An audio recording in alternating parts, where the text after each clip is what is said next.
Unfortunately, I think I love the character of Stitch in any form.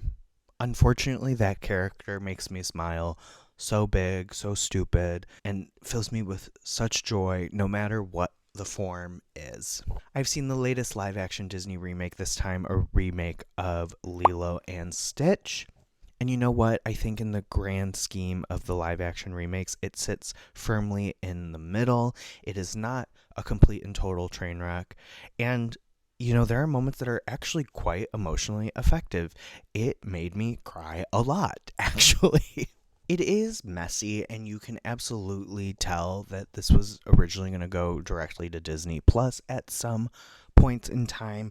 But when it really matters, when it really gets down to the heart of the Lilo and Stitch story, I do think this movie shines. If you don't know, Lilo and Stitch is a remake of the classic animated film about a young girl who adopts what she thinks is a dog, but is actually a wanted space alien experiment gone wrong on the run from his home planet's government. We're going to keep this spoiler free for the most part. I am going to talk about some story changes. So if you don't want to know about that going in, this is your warning. Drop a like, come back later. Some mild spoilers ahead. I will say this movie just starts right away. We waste no time getting into it. It does feel a bit like the original on 2 times speed. We are fast tracking through a lot of the establishing action. It feels very rushed. And I do think they are recreating moments right out of the original. So yeah, it doesn't feel necessary. I'll say that right off the bat.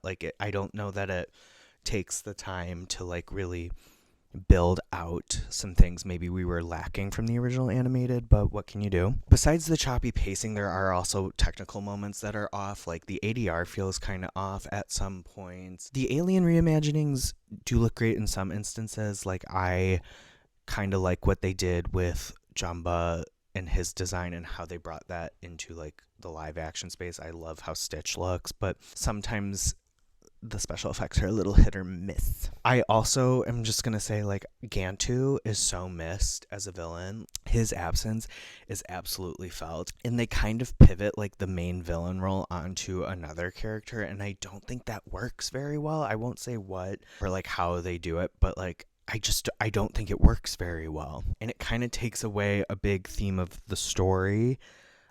That's all I'll say without getting too into spoiler territory. The main villain is different. It's not Gantu.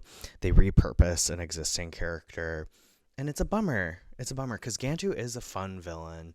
I understand maybe why they didn't do it, just purely logistical reasons. He's a giant, but that's why this movie was animated to begin with. Some other things that kind of felt a little flat. Zach Galifianakis' Jumba didn't really hit for me. I don't think he fully sinks into the character, whereas Billy Magnussen, who plays Pleakley, is so in it. He's so fully immersed in it. I think Billy Magnussen is one of our great physical comedians right now. He is so good with physical comedy, and I just think he's having a silly goose time. So Zach Galifianakis as Jumba is paling a little bit in comparison, so that's a bummer. Sydney Agudong, who plays Nani as well, kind of felt a little flat. I was a little torn because I thought there were a lot of these scenes that were really impactful for me with her, but I realized that's because she's with Lilo. It's focused on that dynamic, which brings me to the good, right? I think Dean Fleischer Camp, who famously directed Marcel the Shell with Shoes On, is able, through all the messiness, through all the noise, is really able to pull a lot of heart and soul out of this. I think he's really able to focus in on that and make it shine and make this an effective, worthwhile time.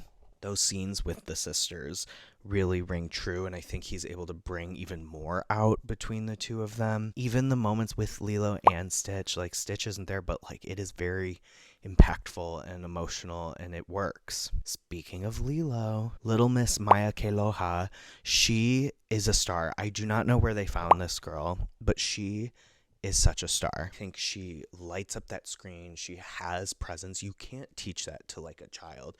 I think she was 6 when they made this, and she just has it. She's holding her own against the likes of Courtney B. Vance, for crying out loud. She's amazing, and she makes this so like worthwhile. I think she's so fun and delightful as LILO. She like really gets the emotional impact right. I think she lands a lot of the comedic beats. It was a really impressive turn from someone so young. She really shines, and it's a delight to watch. It's a genuine delight. And then we've got Stitch, with Chris Sanders returning to voice him. Watching this, I was kind of like, Stitch is really going to go down in the pantheon of loved, revered characters like Mickey Mouse, like Bugs Bunny. He really is. He's been like well loved for a very long time, but during my screening, people were just like, pardon the pun, in stitches over him. They hung on every little thing he did, even things that they were recreating shot for shot from the original. Like, people ate it up. People love him. I love him. I was very like, ugh, we don't need to do this. But like the minute he popped on my screen, I was like, there he is. There he is.